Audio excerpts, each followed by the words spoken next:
Greg, we're on. It's cold. Freezing up here in State College. Yeah, but it is. The good news is we just heard from James Franklin, Brent Pry. Better news. That's even better news. New offensive coordinator Rahne, Phil Galiano, the special teams coordinator, and a bunch of Penn State players. A lot to get to. Yes. But I think the main thing that came away from this is that Brent Pry is going to remain as Penn State's defensive coordinator.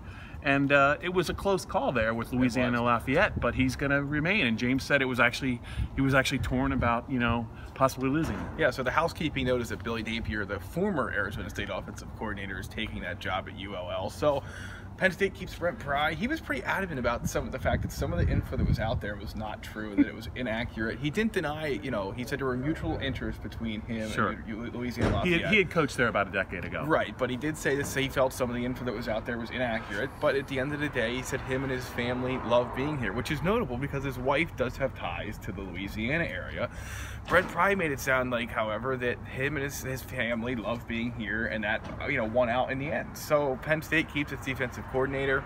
I think it was a close call, though. I think you're right. I think that this one was pretty far down the tracks. Maybe not as far as it was led on to believe when reports came out that he was the favorite and whatnot, Bob, but it could have went the other way for Penn State, a third coordinator leaving this offseason. It didn't. Now, any Tommy Stevens news is big Tommy Stevens news for the fan base. But before we get to Tommy, that's a tease. Manny Bowen is out for a fourth consecutive game due to a suspension, violation of team rules. I'm trying to remember the last time a Penn State player has been suspended this long. Yeah. I can't remember. So this is a serious deal. Right. And James was actually asked if he's ever going to come back. And James would just say he will not be available for the Fiesta Bowl, but 4 straight games without the linebacker.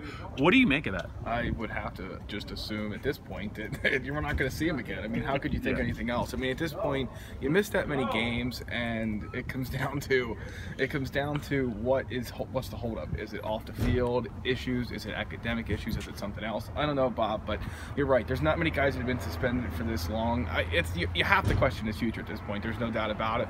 We'll see how it plays out otherwise. And Greg, here is a trivia question for you. Let's see if you've been paying attention. Who is currently running first team at the Lion position for the Penn State offense? Yep.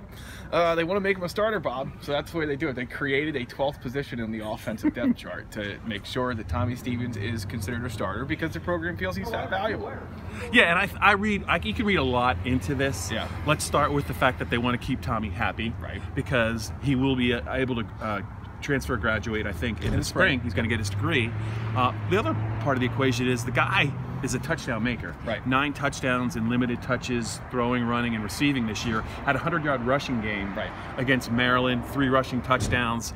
Sean Clifford is now going to be coming off of his redshirt season, so he'll be eligible to play quarterback. So there's not a big of a risk of injury if something happens to McSorley. Right. I mean, Tommy, they can look at Clifford at a quarterback too. They got to get him on the field. Right. Also, I thought it was a little bit interesting that James Franklin was serious about saying, well, we might use him on offense. We could use him on defense or even special teams. I'm not sure that's really valid. What do you think? Yeah, I don't know. I don't think so either. But if he returns kicks, that'd be entertaining. There's no question about that. I'd like to see it just to see what happens. But, I mean, they very clearly want to make him a focal point and let him and everybody else know that he's a focal point of this offensive team. One more thing, it is official. Brian Bates is going to be the right tackle, first team right tackle, I think, for the Fiesta Bowl against Washington. He was asked about it. He said he's still comfortable and he wants to be the left tackle, but he also said Will Fries is coming on so strong at the left tackle spot, and they want to get Ryan Bates kind of back into the groove. And it's easier at right tackle, but it's going to be a different looking, I think, offensive line. How do you think that offensive line will fare with Bates on the right side and Fries on the left? Yeah, I think it all comes down to the interior, at least as it relates to Washington, right? I mean, they have a tremendous interior defensive line. Yes, so, they have a big boy in the middle. They sure do. B of A, something like that. I think that's close to how you pronounce it. I'm scared to say it because I'm probably going to be wrong. So it's Vatavea? Yeah, that sounds right. We'll go with that. Either way, I think this game's more about the interior than the outside guys, but the line certainly will take on a new look. I think it's a good look at what we'll see next season. One more thing before we wrap this up. Joe Herman's cold. What did you get Joe Herman and I for Christmas? Nothing yet. That's the coming next. I didn't see this bowl media day coming. So I wear a large. Took away my Christmas. Herman has gone from medium to large, and he's looking for anything with Miami Dolphins colors. That's right. All right, Bob. We will catch up later, I guess. You never know.